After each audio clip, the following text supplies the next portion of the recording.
Et salut la communauté, c'est WakiU pour des Waki News.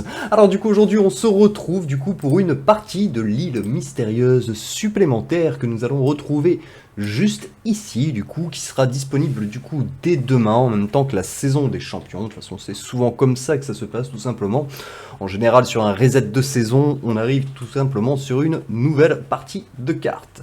Donc, cette petite carte qu'on va étudier bien évidemment ensemble, comme d'habitude, je vais juste l'agrandir un peu pour que ce soit un petit peu plus visible. Donc, comme d'habitude, ça va être une map assez standard avec les ressources habituelles. Ceci dit, ce coup-ci, ils ont fait un petit mix entre ressources au choix et ressources aléatoires. Donc, c'est quand même... Enfin, moi, personnellement, je pense que... Après, j'ai peut-être fait partie des chanceux, mais je préférais vraiment les coffres aléatoires, je trouvais que ça rajoutait une partie de fun. Je sais qu'il y en a qui n'étaient pas du tout fans, parce que je pense que vous n'avez tout simplement pas eu de chance.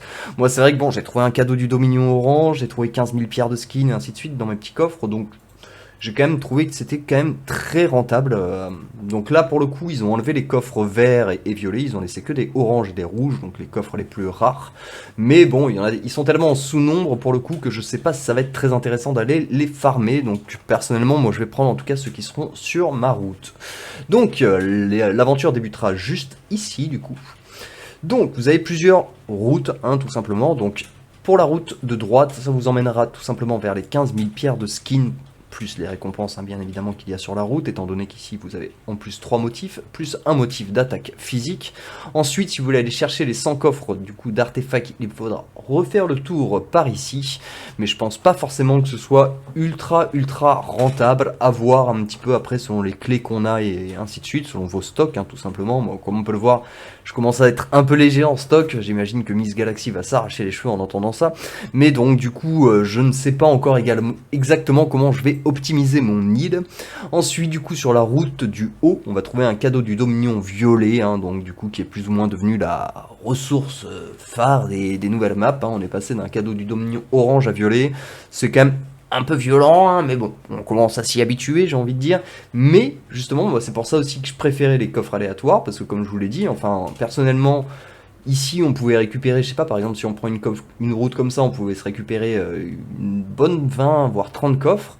Perso, il y avait moyen d'avoir un cadeau du Dominion orange. Là, il n'y a plus moyen de l'avoir, avec des récompenses qui sont distribuées de manière directement, sans le côté aléatoire tout simplement. Donc ça casse un petit peu, je trouve, un côté fun. Après c'est mon avis bien évidemment, mais je trouve que vraiment les coffres étaient bien mieux. Voilà, pour faire un petit peu le tour. Ensuite bien évidemment on va voir la tour avec les 500 invocations d'artefacts de titan. De toute façon c'est toujours plus ou moins les mêmes grandes récompenses, on les connaît. Ensuite on va voir les 1500 glyphes pour Asgard. Et tout en bas, nous allons retrouver le package de 20 000 diamants. Le seul problème, c'est que ces deux routes sont vraiment pas reliées, donc on aurait pu faire un petit truc comme ça en se disant bon, ça pourrait être pas mal de récupérer les insignes et ainsi de suite, mais bon, non, ce ne sera point possible. Pour aller chercher les 20 000 diamants, il faudra tout simplement, je pense, réduire son chemin à cela pour ceux qui veulent se réduire sur leur trajet. Mais bon, en tout cas, voilà pour ce qui est de la nouvelle partie de l'île. Elle est pas fantastique, mais elle est loin d'être horrible non plus, perso. Pour le coup, les coffres d'artefacts, je trouve ça pas mal. Le seul truc qui manque, selon moi, c'est un coffre rouge d'équipement. Voilà. C'est une ressource qui, jusqu'à maintenant, était tout le temps présente. Maintenant, on ne l'a plus, et c'est vrai que c'était quand même pas mal, le coffre d'équipement rouge.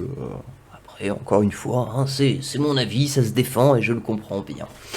Voilà, en tout cas j'espère que la vidéo vous aura plu. Si c'est le cas comme d'habitude, n'hésitez pas à lâcher un petit pouce et à vous abonner. On se retrouve très bientôt pour des nouvelles Waki News. Allez, ciao ciao.